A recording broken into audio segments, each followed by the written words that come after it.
Listo, ya estamos en vivo. Buenas tardes a todos, buenas tardes a todos. El día de hoy vamos a tener nuestra charla de 3PP, la segunda parte de OEA. Nos acompaña nuevamente Mari Carmen Mendoza. Hola, buenas tardes. Vamos a darle por aquí un minutito a que se conecte más gente y empezamos. Bueno, vamos empezando un poquito a platicar de lo que vimos la vez pasada. La vez pasada tuvimos nuestra primera charla sobre el operador económico autorizado.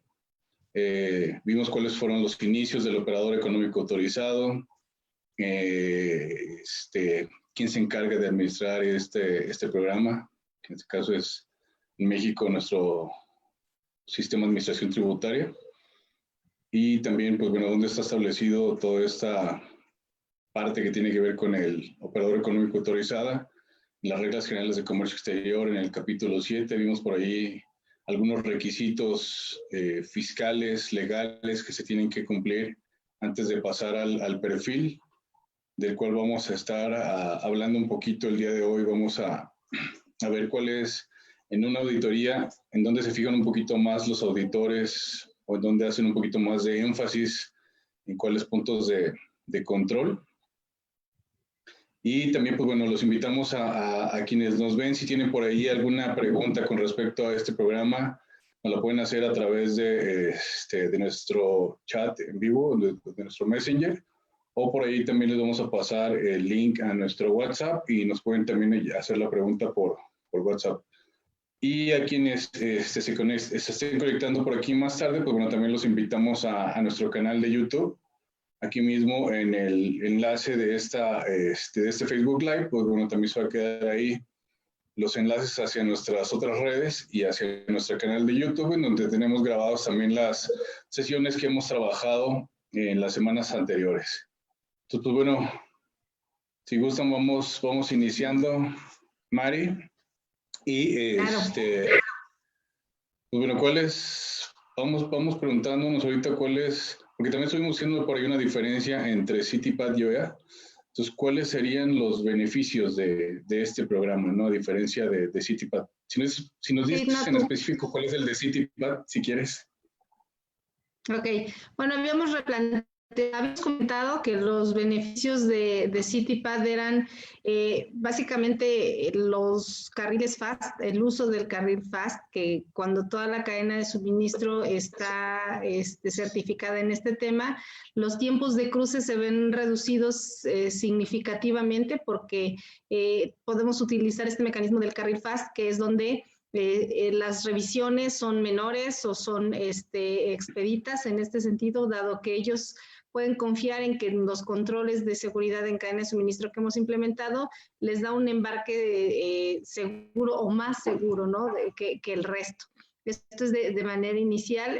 Adicionalmente, tiene una oportunidad que es donde se relaciona aquí con OEA, que es la parte del acuerdo de reconocimiento mutuo, donde podemos aprovechar y los mismos controles que tenemos para un programa, ligarlos a este otro programa de OEA y bueno, todo el reconocimiento por parte del gobierno de Estados Unidos de que nuestra cadena de suministro tiene controles que la vuelven segura, que nos permiten pues maximizar nuestras oportunidades para formar parte o ampliar nuestra cartera de clientes, ¿no? Así es, entonces así, resumiendo un poquito, en CityPad prácticamente el beneficio que otorga a las empresas es la agilización de los despachos aduaneros o los cruces en frontera. Pues bueno, aquí estamos hablando de tiempos, ¿no? En la parte de OEA sí es una cuestión un poquito diferente. Con OEA tenemos un esquema ya de certificación integral. En México, para las empresas CIMES tenemos la certificación de IVA-IEPS, donde también uno de los beneficios de esta certificación es la devolución anticipada del IVA a las importaciones temporales. Entonces, recordemos que aquí en México la mayoría de las empresas que aspiran a este programa OEA están bajo el programa IMEX. Adicional a esto, pues bueno, también estamos hablando de ahí, dependiendo del tipo de empresa, hablando de la clasificación de IVA-IEPS, donde se clasifican a las empresas en A, AA o AAA, y esto, bueno, tiene que ver también aquí con el tamaño de inversión que tienen, el número de trabajadores, el tiempo que ya tienen trabajando en el mercado. Bueno, también da hasta 22 beneficios fiscales adicionales. Entre estos, pues, bueno, todos incluso, pues bueno, también están relacionados a todo lo que es la parte de la agilización de los despachos aduaneros. Aquí ya estamos hablando que pueden hacer uso de los carriles rápidos o fast. Les dicen fast porque viene de la costumbre de llamarle fast a los carriles de la frontera norte, pero aquí ya estamos hablando no únicamente de los de la frontera norte con Estados Unidos, sino ya también estamos hablando aquí de los carriles rápidos en puertos, interpuertos, o incluso por ahí la agilización de los despachos en aduanas. De hecho, desde el 2015 aproximadamente tenemos un programa que se está corriendo de manera piloto en el Aeropuerto Internacional de Laredo, Texas, donde tenemos oficiales del SAT despachando las mercancías dentro del propio aeropuerto, para que cuando lleguen a cualquier aeropuerto del interior del país en México, ya no tengan que pasar por aduanas. Lo mismo se está haciendo a la exportación en Otay. En Otay tenemos oficiales del CBP despachando las mercancías en México para que ya no tengan que detenerse por allí en la aduana americana. Bueno, la única condicionante para poder hacer uso también de estos programas es estar certificado como operador económico autorizado, ¿no? Adicional a esto, pues bueno, también se les asigna un asesor del SAT, como ya bien lo habías comentado, que les va a estar dando servicio a las empresas. También en la cuestión de las discrepancias, pues bueno, también el SAT ya no se vuelve tan estricto cuando hay una cuestión de rectificación en discrepancias. También las mercancías de importación temporal pueden extender su estadía dentro del territorio mexicano, y así podemos ir enumerando más, ¿no? Entonces, a diferencia de CityPath, en realidad OEA sí ofrece muchos más beneficios, y volviendo a tener en consideración que CityPath, pues, no es únicamente para Estados Unidos, y aquí OEA estamos hablando de que es un programa global, ¿no? Y aquí ya estamos viendo que hay ya más de 70 países que están adheridos al programa, ya países que ya tienen el programa OEA en operación, como lo es Colombia, como lo es Costa Rica, Panamá, Brasil, y algunos otros países que están también en proceso de la implementación del programa. Y de esta forma, pues bueno, también las aduanas a nivel global, pues bueno, están comenzando a alinearse y a comunicarse y a reconocer precisamente a las empresas certificadas como operador económico autorizado como un socio seguro para las cadenas de suministro, ¿no? Entonces es una de las pequeñas grandes diferencias que tiene también ahí CityPath con OEA. Y bueno, entrando un poquito más en materia a la cuestión de los requisitos, para OEA tenemos 11 estándares y 42 subestándares. Que el primero era uno que no tenía CityPath, que era el de planeación de la seguridad en la cadena de suministros, que ahora, bueno, CityPath ya también trae el de visión de seguridad y responsabilidad, y más o menos traen algo similar ahí, que de hecho CityPath ya lo está fortaleciendo, porque CityPath ya te habla que debes de tener un comité de seguridad que debe estar integrado por todos los líderes de área que participan dentro del programa, y aquí podemos estar hablando de logística, de almacenes, de recibo, de recursos humanos, de tecnologías de la información, de compras, ¿quién más me falta por ahí? Calidad, incluso para todo lo que son los sistemas de gestión documental. Y incluso CityPath ya también te habla de un líder de proyecto, que es un POC, que es el Point of Contact. Que eso se me hace muy, muy bueno, porque también uno de los principales debilidades que hemos visto en las organizaciones es que no tienen bien definidas las responsabilidades de los líderes de área que participan dentro de este proyecto. A veces se lo dejan únicamente a la gente de logística o a la de seguridad, y como no tienen autoridad delegada por la alta dirección, pues bueno, también es ahí un remar contracorriente o ir luchando contra el mundo. Entonces, eso me hace uno de los buenos cambios que trae por ahí CityPath, que OEA todavía no lo contempla, pero por ahí hemos estado en contacto con los auditores del SAT y nos comenta que muy seguramente es posible que este año se lleve a cabo una revisión de OEA para nuevamente alinearse ahora a los estándares de CityPath, ¿no? Correcto. En este punto, básicamente, ¿qué es lo que revisan los auditores? ¿Cuáles serían los tips? ¿Qué debo de tener preparado, ¿no? Para esta auditoría? En principio, igual que con CityPad, mi análisis de riesgos. Esto parte siempre del mismo lugar, es tener mi matriz de análisis de riesgos realizada. Pero aquí un tip bien importante, en realidad deberíamos de tener dos matrices de riesgos. Una que es o más, como ¿no? yo empecé. Dos o más. Bueno, al menos Dos, efectivamente. ¿no? Así es. Una, como yo empecé este programa, el primer día que empecé a trabajar este programa de OEA, hago mi primer matriz de riesgos, identifico y califico mis riesgos, entonces tengo un nivel de riesgo específico en esa matriz. A partir de esa matriz me pongo a trabajar en mis controles, vuelvo a hacer una revisión posterior a que ya tenga mis controles y entonces estoy yo evidenciando la mejora básicamente a través de la matriz de riesgos y cómo es que he ido controlando todos estos riesgos aplicando los requisitos de OEA.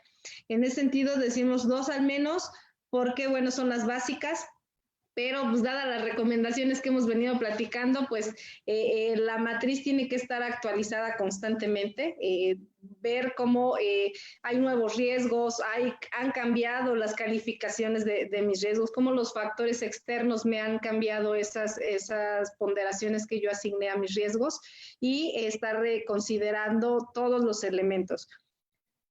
Yo sinceramente creo que uno de los puntos que primero van a empezar a revisar para ver si la matriz de riesgos tiene vida ahora después de estas situaciones y en qué te afectó, cuáles fueron los riesgos que tú tuviste, cómo los trabajaste, cómo los controlaste, derivados de la pandemia. Es algo que tenemos o estamos obligados a meter en la última versión de mi matriz de riesgos, que si no lo meto, entonces no estoy aplicando el proceso de gestión de riesgos, porque eso es gestión de riesgos nos pide que sea cada que exista algún cambio importante, y este sin duda es un cambio importante para las organizaciones, entonces deben de estar considerados.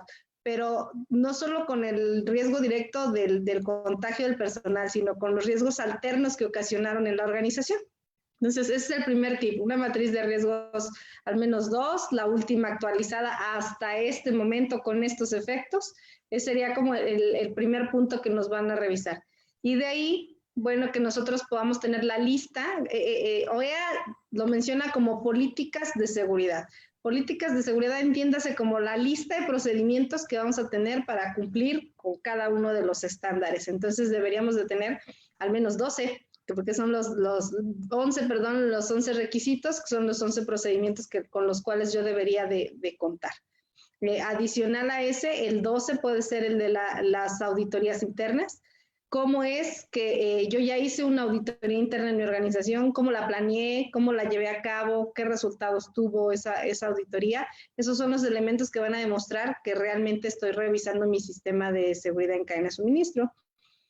Adicionalmente, derivado de esos resultados, el cuarto tip pues son las acciones, ¿no? Mi plan de acciones, ¿qué hice? ¿Qué hice derivado de la matriz de riesgos? ¿Qué hice derivado de mis políticas? ¿Qué hice derivado de mis auditorías?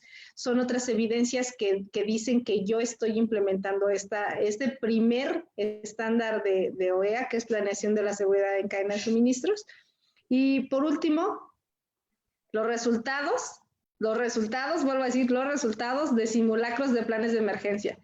Mi plan de simulacros, pues no vale porque igual es una bonita intención, sino es qué resultados tuvieron mis simulacros. Mis controles fueron efectivos, encontré vulnerabilidades, cómo las trabajé y entonces ahí cierro el círculo de realmente cómo estoy planeando la seguridad en la cadena de suministro. Entonces son 6 tips importantes para poder demostrar el cumplimiento de este primer estándar de OEA. No sé si quieres agregar algo. Sí, de hecho, mira, por aquí ya tenemos una pregunta. Nos pregunta Angélica Martínez. Dice, en el análisis de riesgos, ¿bajo qué metodología? De hecho, el propio estándar, ¿sí? O el propio perfil de OEA nos habla ahí de que nos podamos apoyar en la norma ISO 31000, que son las directrices para la gestión de riesgos. Ojo, la norma ISO 31000 son las directrices y las técnicas para el análisis de riesgo vienen establecidas en la norma 31010, que en realidad técnicas para el análisis de riesgos hay 31. nada más que hay que ver que algunas técnicas son más completas que otras y obviamente algunas te sirven mucho más. También eso va a depender del contexto de tu organización, ¿no? Por ahí las que hemos visto que más utilizan es HACCP, es AMEF. Nosotros en particular, la que estamos trabajando y que creemos que se nos hace una de las más completas es la B29, la matriz de probabilidad-consecuencia. Pero en realidad aquí cada organización de acuerdo a su propio contexto, pues bueno, decide cuál es la matriz de riesgos que va a utilizar, ¿no? Y entonces, también pueden aprovechar, si ya tienen un sistema de calidad que también pide el mismo tema de análisis de riesgos y ya tienen establecido alguna metodología, pueden utilizar la misma, aprovechar el propio sistema y eso es empezar a integrar los sistemas. Así es, nosotros también aquí la recomendación que les damos es no hagan una matriz de riesgos por cumplir un requisito, ¿no? O sea, hagan la matriz de riesgos por sacarle el verdadero beneficio precisamente al análisis y a la gestión de riesgos. Al final del día, la gestión de riesgos te va a ayudar a mitigar o a prevenir las amenazas que tengas contempladas para la organización. Y a través precisamente del análisis de riesgos podrás buscar el aprovechamiento de las oportunidades que estarán ligadas a la visión de la organización. Ahora, como bien lo comentas, si lo hacemos en un sistema de gestión integrado, muchas veces calidad del alcance está enfocado al proceso productivo únicamente. Pero aquí tendríamos que ver que CITIPAT o OEA con el análisis de riesgos, más que venir a ponerle trabas o algo, viene a complementarlo, porque entonces ya te sales del proceso productivo y entonces te vas a toda la cadena de suministro, ¿no? Tanto la de abastecimientos como la de entregas. Y creo que otra cosa importante que tenemos que ver aquí en el punto 1, en el de planeación de la seguridad, es que aquí los requisitos prácticamente se relacionan con todo el resto de los requisitos, como lo habías dicho, ¿no? De hecho, en el mismo perfil, en diferentes requisitos o subestándares, te va diciendo, en base a su análisis de riesgos, por ejemplo, el de CCTV también te dice, en base a su análisis de riesgos determine cómo va a posicionar las cámaras del CCTV, ¿sí? En la cuestión, por ejemplo, de seguridad física en las bardas, te dice, en base a su análisis de riesgos determine cuáles serán las bardas o las barreras más adecuadas para el contexto de su organización, ¿no? Entonces, así en algunos de los otros requisitos te lo va poniendo así. Y también, nuevamente, el análisis de riesgos se relaciona con los planes de contingencia o emergencia, porque también derivado de análisis de riesgos, los riesgos que tú encuentras en la organización que generarán un mayor impacto a la organización en caso de que se materializaran, sobre eso son sobre los que tendrás que desarrollar tus planes de contingencia o emergencia. Y volviendo aquí a la parte, alguna vez me hicieron una pregunta en un curso de cuál era la diferencia entre contingencia o emergencia. En realidad no la supe contestar esa vez. Y un mismo alumno mío, amigo Masi, que por ahí le mando un saludo al amigo Masi, él ha sido bombero fue bombero por muchos años, y ahorita está por ahí trabajando en Securitas. Él me dice, mira, una contingencia es cuando se ponen en riesgo los procesos y una emergencia es cuando se ponen en riesgo la vida de las personas. Entonces tendríamos que tener esto claro para diferenciar cuándo es una contingencia y cuándo es una emergencia, ¿no?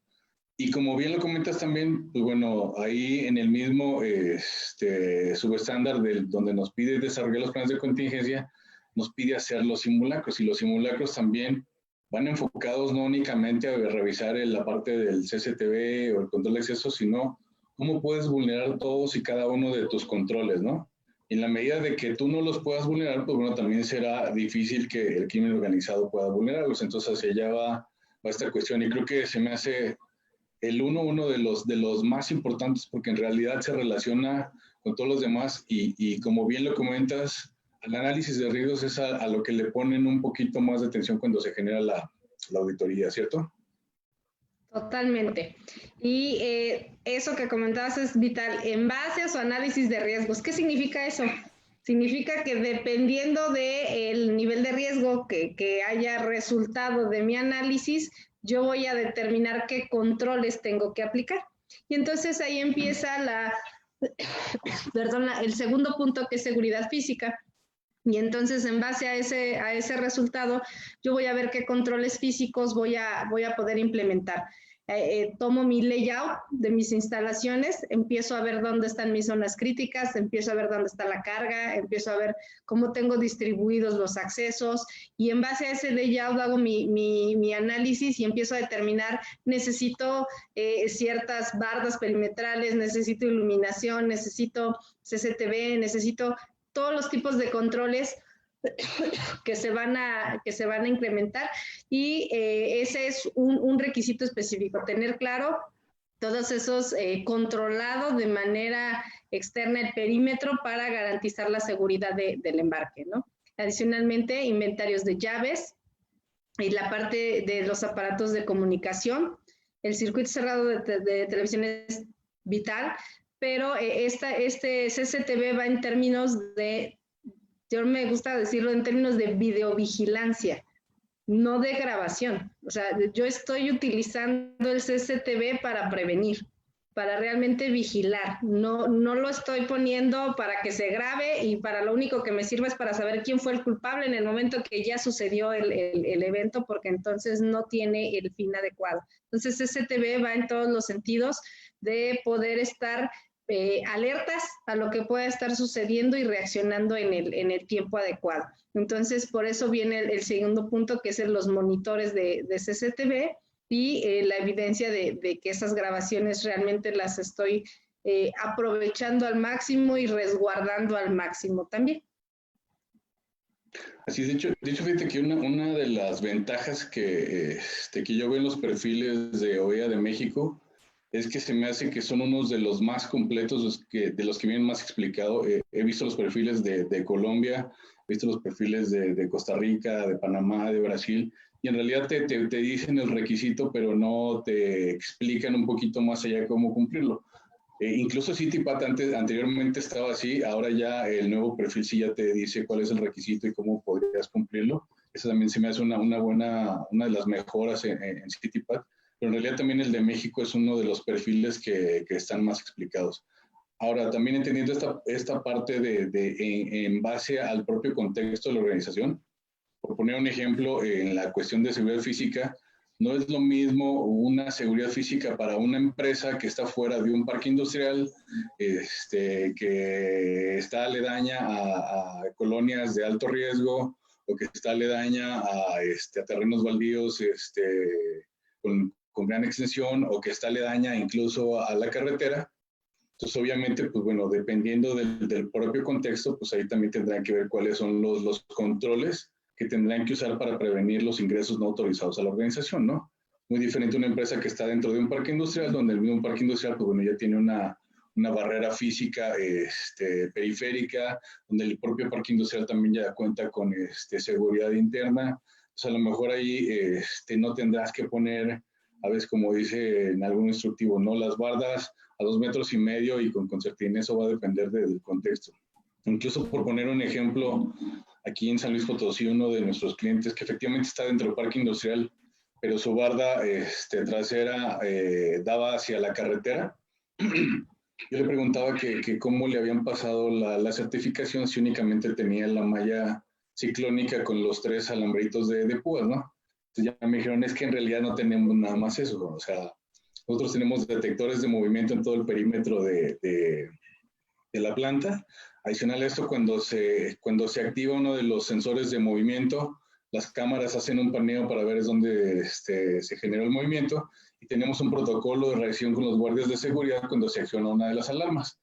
Es decir, por lo general las activan los conejos, pero pues en realidad están viendo que efectivamente funcionan, ¿no? Entonces también ahí dependerá de la organización y su propio contexto, cuáles serán las bardas más adecuadas. Ahora, otro ejemplo, no es lo mismo una empresa que fabrica tornillos a una empresa que fabrica llantas o que fabrica celulares, ¿no? Obviamente los dispositivos de seguridad tendrán que variar también de acuerdo al tipo de mercancías que se producen dentro de la organización, ¿no? Entonces, también es otra de las cosas que tenemos que tener en consideración, ¿no? O sea, OEA no te dice es así en específico, por eso te habla de que en base a tu análisis de riesgos tú lo tendrás que determinar, ¿no? Correcto. también por ahí el segundo punto se relaciona con el tercero, que es donde viene toda la cuestión de los controles de accesos de empleados, de proveedores, de visitantes. Y también aquí algo que hacemos nosotros como auditores, que incluso también por ahí llegan a ser los propios auditores de OEA. Precisamente este es un tipo de análisis de vulnerabilidad, ¿no? O sea, lo que puedes hacer es llegar y te registras con un nombre diferente, y si el guardia de seguridad no se da cuenta de que tú te estás registrando con un nombre diferente, entonces desde ahí te puedes dar cuenta que efectivamente sus controles de acceso no están siendo eficaces. Entonces también aquí, bueno, si ya lo estuviéramos viendo como un hallazgo, ¿por qué levantaríamos el hallazgo? Pues lo levantamos a controles de acceso, ¿no? Entonces luego nos dicen a veces nuestros clientes, no, pero es que eso es responsabilidad de la empresa de seguridad y tienen mucha rotación de personal. Decimos, no, esa no es responsabilidad de la empresa de seguridad, es tu responsabilidad porque es tu socio comercial. Entonces también podemos levantar un hallazgo hacia otro subestándar. Entonces también aquí le preguntaríamos, ¿es que la persona no está capacitada o es que sí la capacitamos o no? Entonces, bueno, muéstrame las evidencias de capacitación del personal, ya sea de tu parte o por parte de la misma empresa de seguridad privada, ¿no? Entonces, si no los están, pues bueno, entonces ya también ahí haríamos otro hallazgo hacia el requisito de acción y concientización sobre amenazas. Algo de lo que queremos dejar aquí en claro es que los requisitos no están aislados, ¿no? Sino que se interrelacionan unos con otros.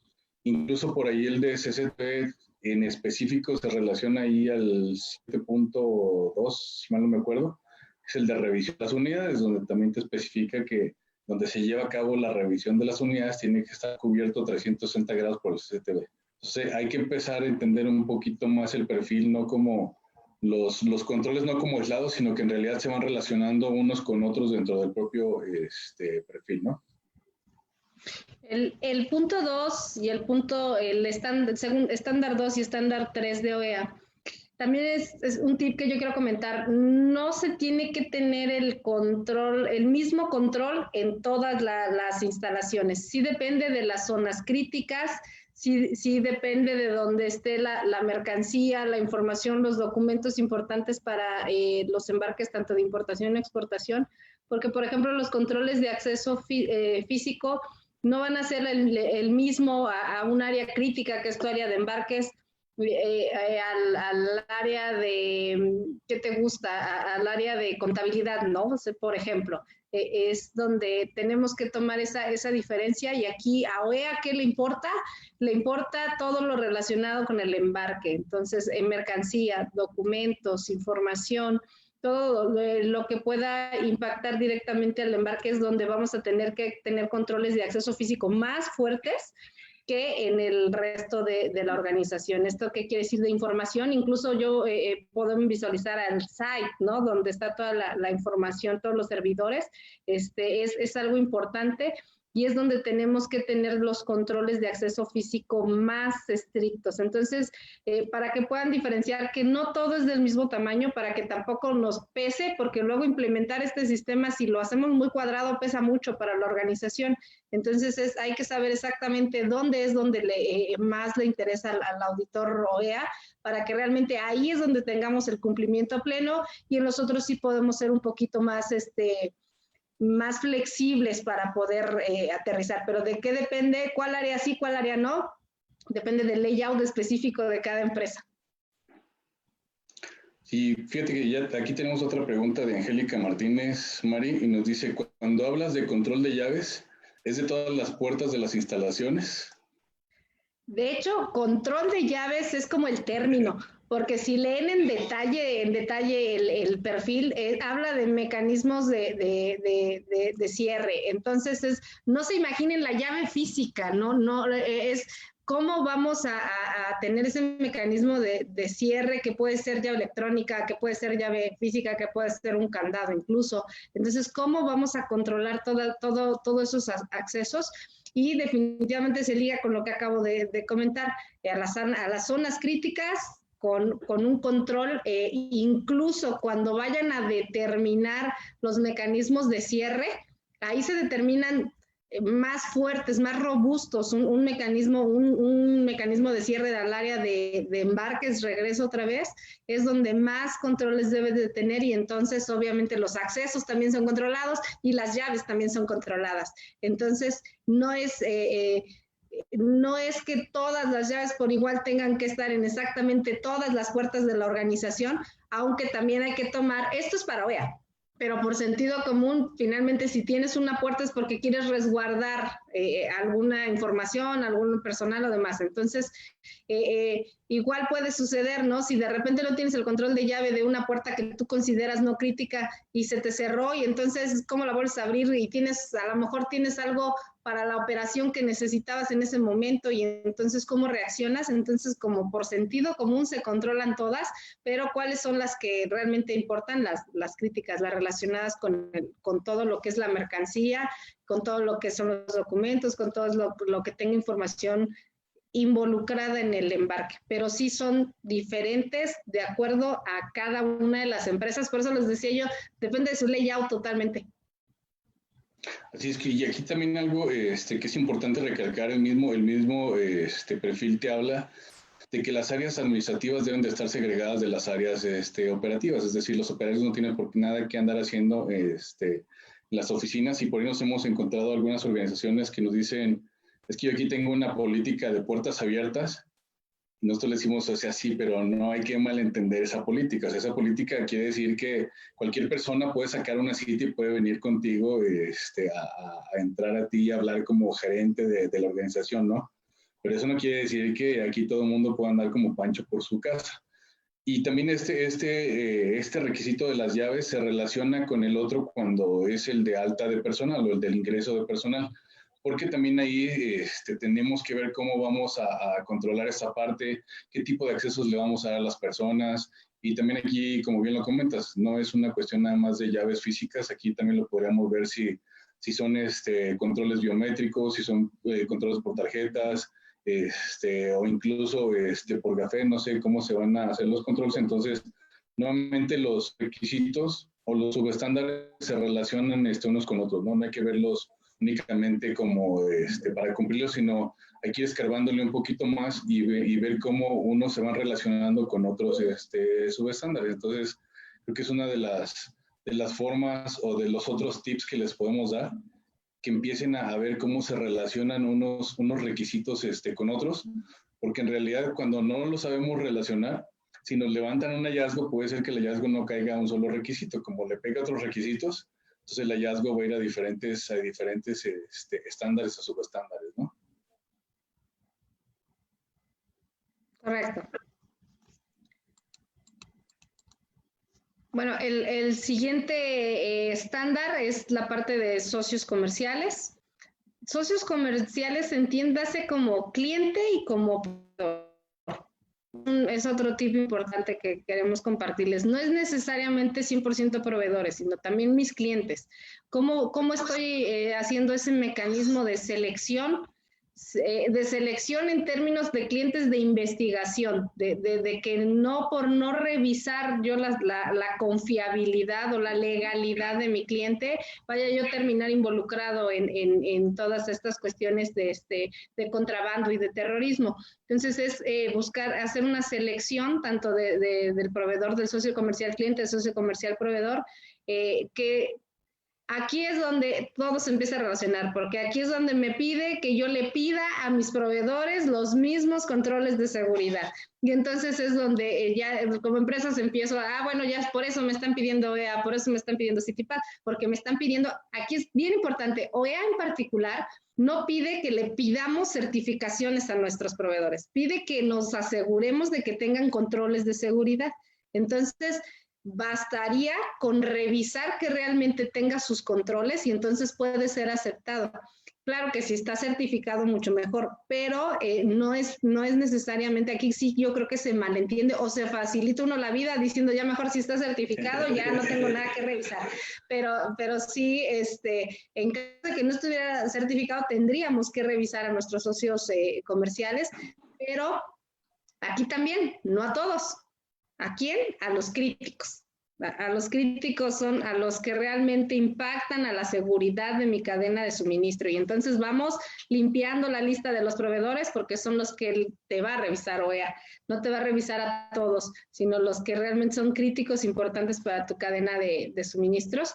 Y para ellos, pues, ahí otra vez se relaciona un poquito con la norma ISO, selección, evaluación, desempeño, y tener los expedientes que demuestren que estamos haciendo todo este trabajo, ¿no? Desde la investigación hasta cómo se va desempeñando el socio comercial. Les decía, si tiene la relación con CITIPAD, poder demostrar que yo estoy checando que tenga CITIPAD, no es, pues sí, te prometo que sí le hablé y me dijo que sí tenía. Entonces, no, necesitas tener la evidencia y ahí el portal de CITIPAD nos ayuda mucho porque lo das de alta tú como socio y entonces siempre tienes la información y si te audita el SAT vas a decir, sí, mira, aquí yo lo estoy checando, aquí tengo la información. Y mientras más crítico, más de alto riesgo sea tu socio comercial, más controles, más visitas y más verificaciones de que realmente tenga la seguridad. No sé si quieras agregar algo. Así es, de hecho, como bien lo comentas, y esto lo vemos más para las empresas de transporte o los agentes aduanales, son precisamente los que a veces se quedan cortos en esta parte de los comerciales, porque únicamente toman en consideración a sus proveedores, pero en realidad, tanto para los agentes aduanales como para los transportistas, pues bueno, también sus clientes acaban siendo socios comerciales, y si manejan mercancías de comercio exterior, pues bueno, y los agentes aduanales finalmente van a tener clientes que manejan mercancías de comercio exterior, ¿no? Pues también acaban siendo sus socios comerciales críticos. Entonces aquí también lo que busca la autoridad es que de alguna manera tú protejas tu cadena de suministro y evites que tu cadena de suministro sea utilizada para actividades ilícitas. Y pues bueno, también con esto que prevengas de meterte, como bien lo dijiste, en un problema más grande, ¿no? Al final del día con esto estamos buscando trabajar a través de la prevención y pues también aquí va a ser bien importante tener controles para revisar que nuestros clientes bueno, no estén relacionados con el crimen organizado, con el lavado de activos o con el financiamiento del terrorismo, ¿no? Y nuevamente aquí también como lo comentamos ahí en la plática de CITIPAD, el mismo Estados Unidos a través del Tesoro emite la lista, la que conocemos como lista Clinton o lista de LOFAC, que bueno, pues también ahí pueden meter el nombre de la organización y ahí, pues, bueno, les podrá dar si Estados Unidos lo tiene catalogado dentro de su lista negra o no, ¿no? Entonces también es una de las cosas que se podrían revisar tanto para proveedores como para clientes, ¿no? Correcto. ¿Cuál punto sigue por ahí, Mari? El 5. Con respecto al 5, que es la seguridad de los procesos, ahí entiéndase de los procesos relacionados con el comercio exterior. También hay que hacer énfasis. Estamos hablando del proceso de importación, del proceso de exportación, lo que estemos controlando. Entonces, para esos procesos, pues ahí sí hay que empezar por mapear, por saber exactamente cuáles son cada una de las operaciones, los involucrados, los controles que se tengan en esos procesos, poder identificar si se involucran almacenes, sedis, en cada una de las etapas del proceso, pero con total importancia a todo lo que tenga que ver con la entrega y recepción de carga. Acuérdense que lo que estamos buscando es prevenir una contaminación de embarque. Entonces, esos controles, cada que se entrega y se recibe carga en cada una de las etapas del proceso, de la cadena de suministros como tal, o sea, hay que mapear esa cadena de suministros. Hay que saber hasta dónde llegan las responsabilidades de cada uno de los involucrados en la cadena, porque a veces de eso también depende qué controles voy a implementar. Si no está bajo mi responsabilidad, entonces lo soluciono a través de acuerdos, de contratos, de cláusulas, no sé, de todas estas situaciones, o si está bajo mi responsabilidad, yo ya diseño nuevos controles y veo cómo lo voy a atender. Entonces, todo relacionado para darle el seguimiento a la carga, que excesos, faltantes, sobrantes, discrepancias, ¿qué hago con esa mercancía? ¿Cómo le doy seguimiento a la mercancía? Súper importante, cómo saber que realmente todo va en orden. Y ojo, la documentación de la carga. En cuanto a la documentación de la carga, sí tenemos Otro tip, las personas que elaboren esa documentación deben de saber elaborarla, deben de saber qué checar en esa documentación, porque si no la sé revisar bien, ahí me están metiendo un gol y ahí está un embarque contaminado y no me di cuenta. Entonces, sí piden incluso que se hagan esas revisiones de cómo se elaboran, quién tiene acceso a esos documentos, no cualquiera debe de tener acceso a esos documentos o a la información con la que se hacen esos documentos también, y las cuestiones de inventarios que se tengan para controlar la carga. Y hasta el último punto, el último tip que puedo yo dar aquí es la parte de hasta el material de empaque, hay que controlarlo. Es todo lo que vaya a ir directo en ese remolque, o cómo lo estoy recibiendo, cómo lo estoy enviando. En grandes rasgos, ahí es donde se concentra la parte de seguridad de los procesos. Con este elemento es grande, ¿eh? Aquí sí hay varios subestándares que hay que revisar, y de hecho cada subestándar todavía en la explicación todavía se divide en muchos más elementos que hay que cumplir. Es uno de los más pesaditos que tenemos para controlar, pero la razón es por eso, porque es el de más importancia. Aquí es donde se materializa cualquier riesgo. Así es, también aquí creo que sí es importante, como bien lo has comentado, en el mapeo de las cadenas de suministro, tenemos que mapear las cadenas de suministro en sus diferentes modalidades, porque también una misma organización puede tener cadenas de suministro terrestres, aéreas, marítimas, intermodales o incluso multimodales, ¿no? Y obviamente, pues también aquí, ¿para qué haces el mapeo de la cadena de suministro? Para que también en base a las diferentes modalidades que manejes, porque todos podríamos pensar que una exportación haces lo mismo por carretera que por avión, pero en realidad también tiene sus particularidades, ¿no? Entonces, derivado de esto, pues también va relacionado también a tu análisis de riesgos, porque tendrías que empezar a identificar cuáles son los riesgos inherentes a cada una de las cadenas de suministro en sus diferentes modalidades, que esa es otra de las cuestiones que también se tienen que contemplar, ¿no? Y aunque sea de carretera, cambia porque tienes dos transportistas y entonces el riesgo es distinto. Entonces, la cadena no es una, es varias, dependiendo de la forma en la que tengan diseñado su proceso de importación y exportación. Así es, y aquí pasamos al punto 6, que es gestión aduanera. Al punto 6.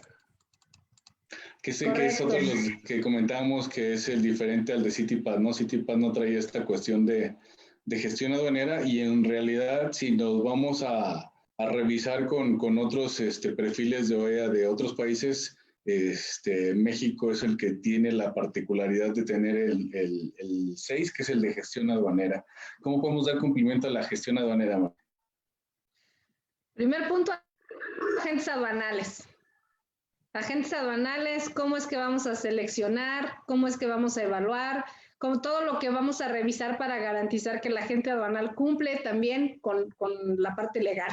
Entonces, ese es el primer punto que tenemos que revisar. Incluso tenemos que anexar una lista de nuestros agentes aduanales con todo con el RFC, con toda la información, porque ahí OEA sí hace el cuadre de toda esa información y puede revisar que también estén ellos en pleno cumplimiento de lo que nosotros estamos declarando.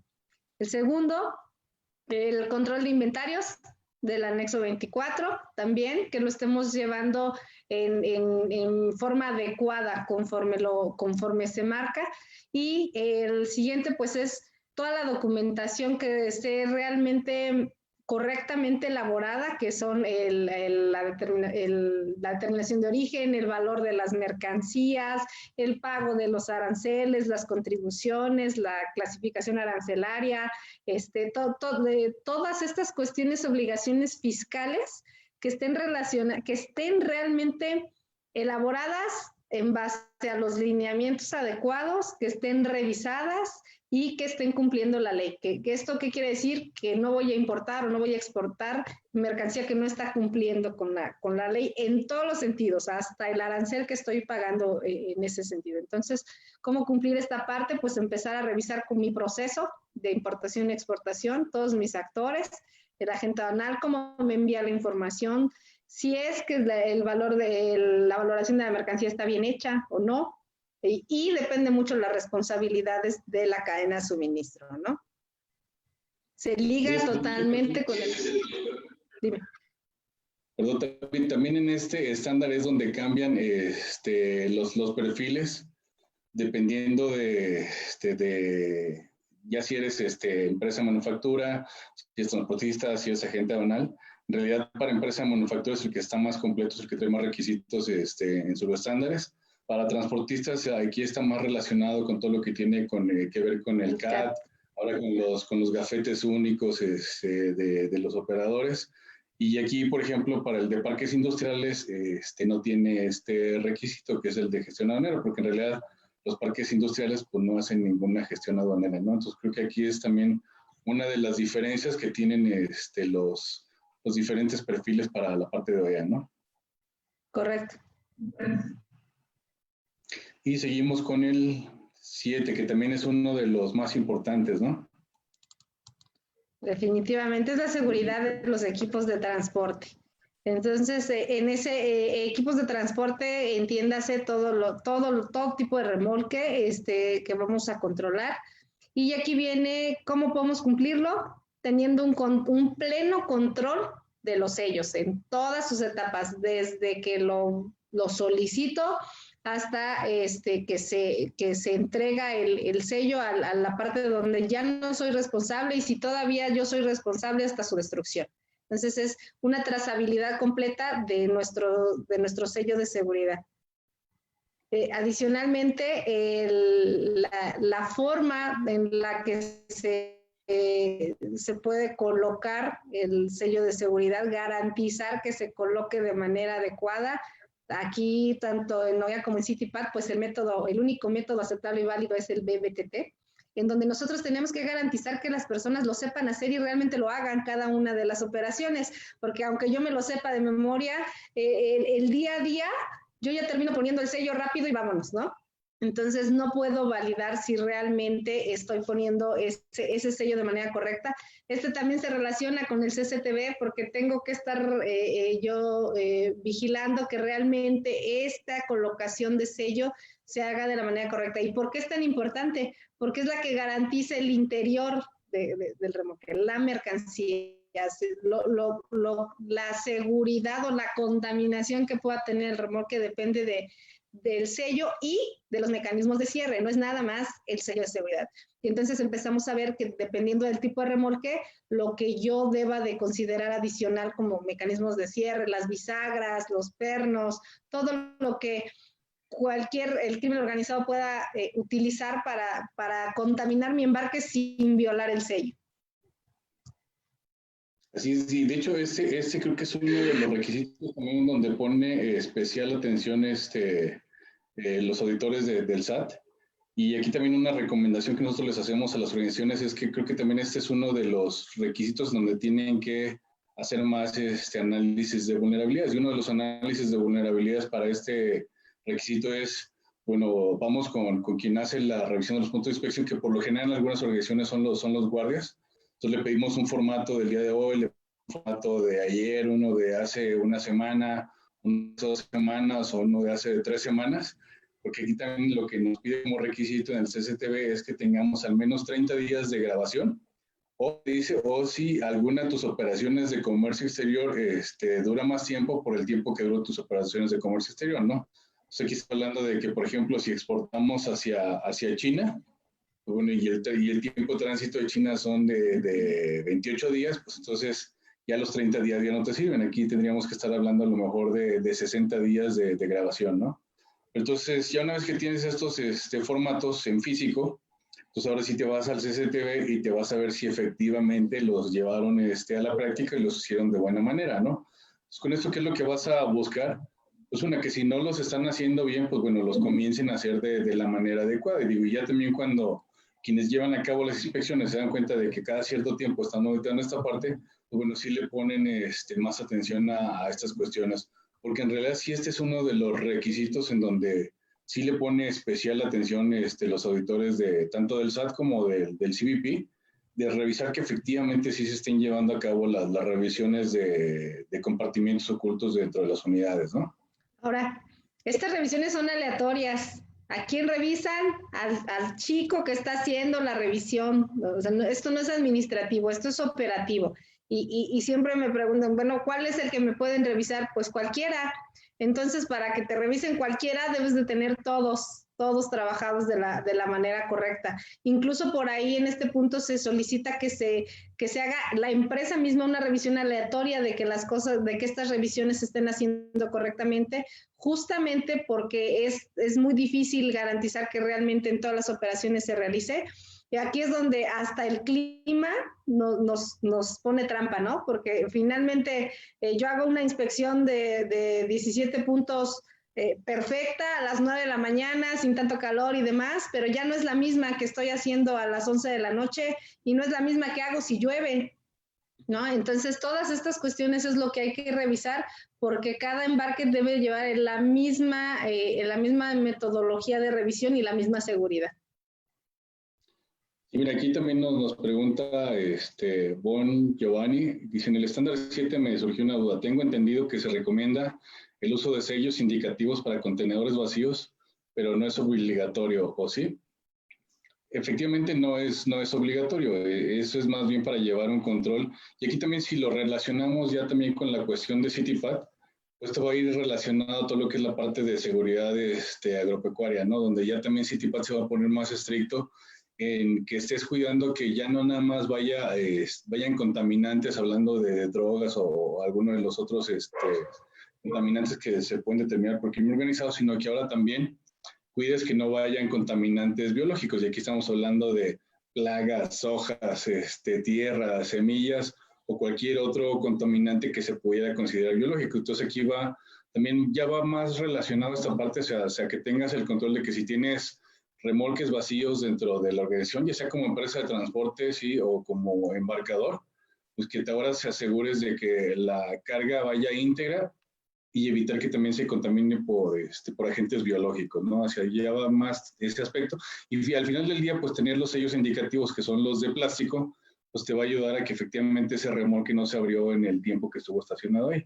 Y aquí, pues bueno, también ahí te va a decir que en base a tu análisis de riesgos, pues también determines que a través del CCTV, pues también puedas tener el control de dónde se estacionan las cajas, tanto cargadas como vacías, ¿no?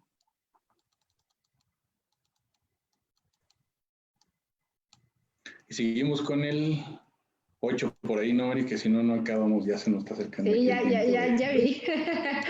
De seguridad del personal. Voy a tratar de resumir seguridad del personal. Lo que busca es que el personal sea confiable. En este sentido de confiable, de que realmente esté seguro que el crimen organizado en algún momento no lo ha tocado, ¿no? Que no tiene la vulnerabilidad para poder vulnerar tus procesos. Entonces, por eso nos pide que hagamos una verificación previo a la contratación, que tengamos criterios adicionales para el personal crítico. Otra vez, este es uno de los que no se trata de meter a todo el personal en los mismos controles. ¿A quién? A los críticos, otra vez a los que estén relacionados con esta cuestión de importación y exportación. Pero eso no significa también que nada más sea embarques, sea aduanas, es todo aquel que en algún momento tenga ese contacto con mercancía, con documentos, con información. Por lo tanto, el personal de IT también es crítico, el personal de RH que tiene los propios expedientes también es crítico, el personal de vigilancia súper crítico, el personal de embarques, el personal de la parte final de producción, embalaje, también se tiene que considerar, el personal de aduanas también. Entonces es considerar toda esa parte en que ellos son los críticos y que con ellos tenemos que tener unos controles especiales para garantizar que realmente podemos confiar en que puedan ayudarnos a ser fuertes en nuestros procesos y cuidar todo lo que les damos, los accesos que entregamos, las herramientas que damos y al mismo tiempo garantizarnos que las tengamos de regreso cuando demos baja. Entonces, controles de baja también vienen en esta parte de seguridad del personal. Y en caso de, aquí sí nos pide una base de datos actualizada del personal directo subcontratado, en donde podamos nosotros evidenciar todo esto, como lo auditan revisando expedientes y verificando que lo hemos hecho en cada uno de nuestro personal crítico. Que incluso también aquí nada más la recomendación adicional es que también si tienen personal in-house de sus proveedores, pues bueno, también si están en contacto con las mercancías de comercio exterior, también acaban siendo puestos críticos, aun cuando sean por parte de un proveedor. Entonces, deberán de cumplir con los mismos mecanismos de seguridad para la contratación. Y pues la otra también es en la baja, ¿no? Que en la baja, pues también hay que tener en consideración la parte de los administrativos y los operativos. A veces a los operativos lo único que se les recoge es su gafet o sus llaves de control de acceso, magnéticas, o todo eso, pero a los administrativos, pues bueno, también hay que tener en consideración que se tienen que dar de baja las claves de acceso, los correos o todas estas cuestiones que tienen que ver con los sistemas de información, que en realidad esto también se relaciona con el siguiente requisito, ¿no, Mari? Que es el... Es seguridad de la información y la documentación, justamente. Entonces, hablamos de documentos y hablamos de información y datos. Entonces, todos estos tres elementos hay que tener un control, hay que clasificarlos también, cuál es la sensible, cuál es la importante, cuál es la crítica, ver cómo vamos a resguardarlos, ver cómo vamos a respaldarlos, ver en su momento si toca destrucción, cómo se va a hacer la destrucción, quién tiene acceso a ellos, y está todo totalmente relacionado con tecnología de la información, con IT, todos los controles que pueda tener el área de sistemas para los perfiles, cómo se van asignando esos accesos, los respaldos, los servidores, todos los sistemas de redundancia, incluso que garanticen que realmente esto está, que puede garantizar la continuidad de las operaciones. Entonces, buscar la seguridad en ese sentido desde el acceso, el manejo, el uso, la destrucción, el resguardo y las acciones en caso de, en esta situación sí es importante, cómo voy a actuar en caso de alguna contingencia en este sentido. Aquí también es importante ver que el 9.2, que es el de seguridad de las tecnologías de la información, es el que sería el homólogo de ahora de ciberseguridad de CityPath, que en realidad si lo vemos en OEA, pues bueno, sí ya se quedó corto contra lo de CityPath. El hermano pequeño. Así es, porque en realidad CityPath ya en ciberseguridad te pide 14 subrequisitos donde sí te explica de forma más detallada cómo puedes cumplir esta parte, incluso él mismo te habla de cómo puedes auditar tus sistemas de tecnología de la información, cómo puedes hacer análisis de vulnerabilidades. Entonces, aquí si queremos fortalecer esta parte del 9.2 de la seguridad de las tecnologías de la información, pues bueno, también nos podríamos apoyar en el perfil de CityPath, donde ahí sí nos dice un poquito más de manera detallada cómo podemos cumplir con esta cuestión de la seguridad de las tecnologías de la información, ¿no? Y por ahí tenemos Correcto. El siguiente, que se me hace que es uno de los más importantes. Creo que cuando hacemos auditoría es del pie que todos cogen en las organizaciones, que es el de capacitación y concientización sobre amenazas, ¿no, Mari? Sí, es vital. Nosotros en 3PP repetimos muchas veces que el factor más importante es el humano, porque es el que tiene en la decisión día a día si estos controles y estos sistemas son éxito o son fracaso. Por más que nos esforcemos en poder diseñar las formas correctas, al final de esto llega el personal diario y decide cómo lo va a ir a tomar. Entonces, tanto EA como CityPath lo manejan es cómo garantizar que realmente esto se vaya realizando bien, pues a través de personal realmente capacitado, realmente concientizado, o sea, que realmente yo entienda porque el porqué de los controles y qué pasaría si no, o sea, qué es lo más importante. Entonces, cuando yo entiendo por qué me están pidiendo que haga este formato, que haga 5 formatos, que haga las revisiones de esta manera, es solo en la medida, primero, que sepa yo hacerlo de la manera correcta, y es la parte de la capacitación. Y segunda, que yo esté bien consciente que si yo no lo hago, estoy abriendo la puerta, ¿no?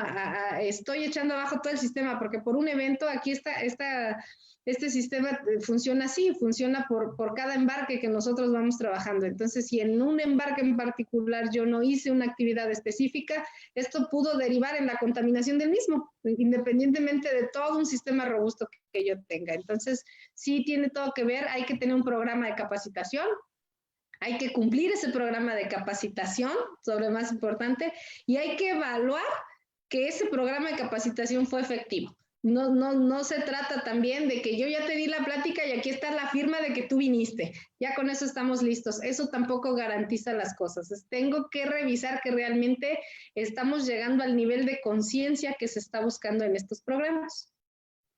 Así es, y nuevamente, como lo habíamos dicho, es necesario crear cultura de seguridad y finalmente la base para crear esta cultura de seguridad es a través de la capacitación. No podemos esperar que las personas sean adivinos y obviamente también tenemos que generar la capacitación hacia los diferentes niveles, ¿no? Desde alta dirección, lo que son los líderes o los dueños de proceso y a la parte operativa, ¿no? Digo, cada uno en sus diferentes niveles, pero sí porque en realidad todos de una forma directa o indirecta acaban participando dentro de la organización, ¿no?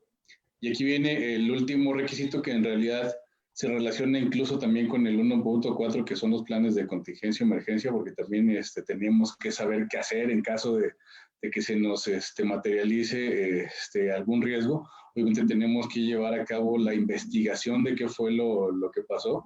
Y si estamos hablando de una contaminación de embarques, pues bueno, ahí muy en específico nos pide y nos dice así de manera enunciativa, más no limitativa, es decir, como mínimo tienes que tener también esta evidencia dentro de una investigación, ¿no? Que es el punto último. Y creo que aquí también le acaba dando vuelta a todo el programa, ¿no? Acaba siendo como un ciclo continuo, digámoslo así, y al final del día también creo que esta parte del punto 11, que es el manejo e investigación de incidentes, nos lleva o nos debería de llevar precisamente a la mejora continua, y normalmente también lo tienes que enlazar a tu análisis de riesgos, ¿no? Porque si se te materializa un riesgo que tú creías que ya tenías controlado, o te vulneraron un acceso, o te vulneraron tus sistemas de información, o tuviste alguna contaminación o algo, pues tendrías que ir a la parte de la investigación para sobre esto ver si tus controles actuales están siendo los más eficaces y no cómo puedes fortalecerlos. Y finalmente, pues esto nos tiene que llevar a la mejora continua de nuestro sistema de gestión de seguridad en la cadena de suministros, ¿no, María? Yo lo veo así, el punto uno, el primer estándar es la planeación, o sea, cómo voy a organizar este sistema de gestión de seguridad.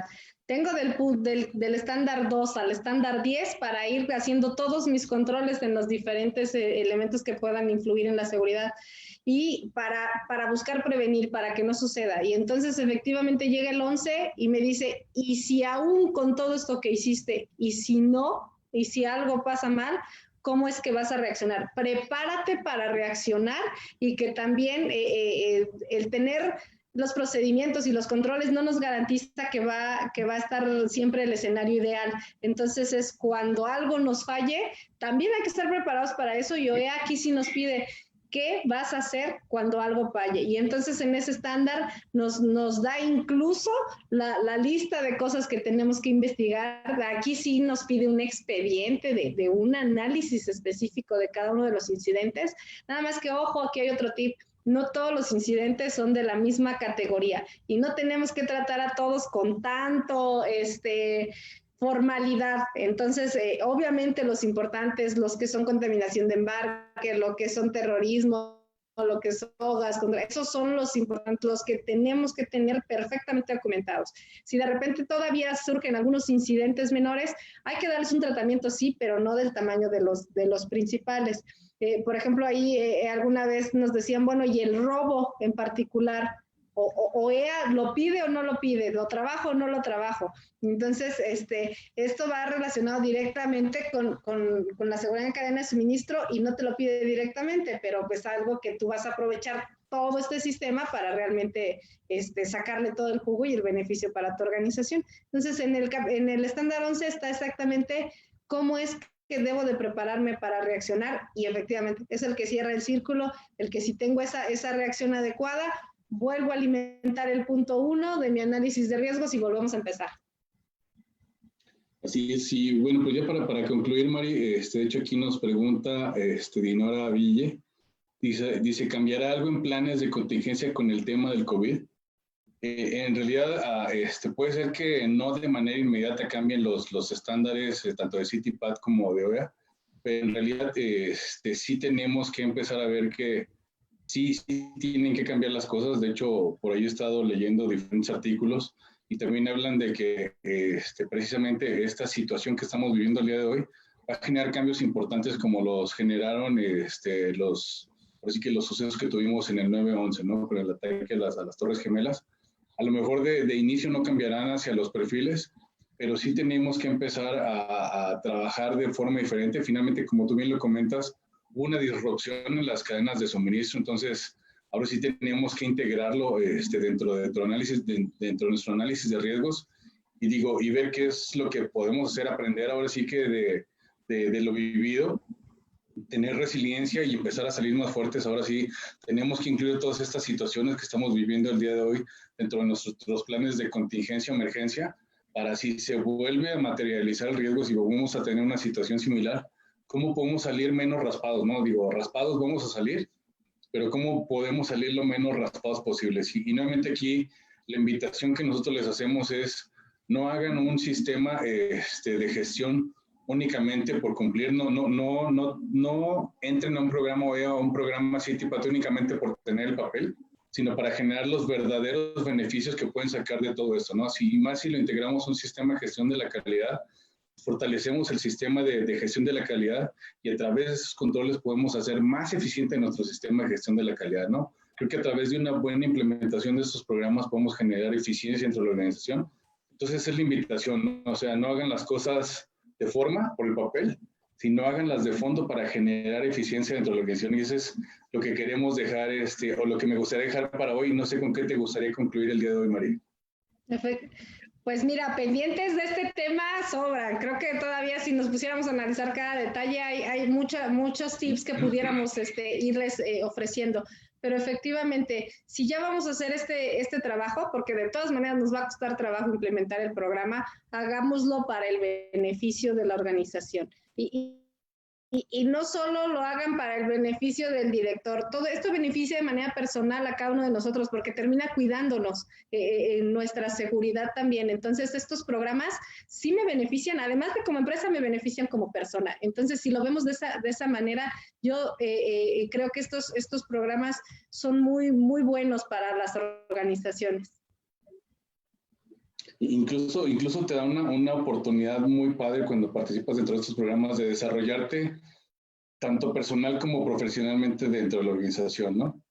Entonces, bueno, se nos ha acabado el tiempo el día de hoy. De hecho, nos pasamos por ahí 10 minutitos, pero siempre con todo el gusto. Los invitamos, bueno, mañana vamos a tener nuestro curso online de la certificación OEA. Por ahí estaremos viendo cuándo podemos repetir nuevamente las fechas. Yo creo que estamos pensando sacar el de auditor interno de CITIPAT y OEA, alineado al estándar del conocer esos 0634, y ya veremos ahí con el conocer también cuáles podrían ser los procesos de certificación en caso de que no se pudieran hacer de manera personal. Nuevamente, a quienes no tuvieron la oportunidad de ver toda la grabación por Facebook Live, pues bueno, va a quedar aquí en nuestra fanpage, y también la versión grabada. Híjole, hoy no lo grabamos, no se va a ir a YouTube. Se me olvidó ponerle grabar. Pero bueno, vemos aquí cómo lo podemos bajar y lo subimos también a nuestro canal de YouTube. Entonces, los invitamos a que nos sigan acompañando. El viernes tendremos por ahí una plática ya no relacionada a esto, como nuevamente lo hemos venido haciendo los días viernes. Va a estar más relacionada al desarrollo organizacional o trabajo en equipo, o cómo podemos hacer que estos programas funcionen, es decir, trabajar con las personas, trabajar con las emociones, porque creo que eso es bien importante. Entonces, los invitamos a que nos acompañen el próximo viernes. Por ahí va a estar conduciendo Cliffs. Ahí les tenemos una sorpresa de quién va a ser nuestro invitado especial para el día viernes. Y pues bueno, los invitamos a que nos sigan en nuestros canales de YouTube o en nuestras otras redes. Gracias a las personas que nos acompañaron el día de hoy y seguimos en contacto. Mari, muchas gracias. Gracias a todos y las preguntas que por ahí quedaron pendientes, si gustan mandárselas directamente a Cliffs y se las respondemos. Claro que sí, muchísimas gracias a todos, buenas noches.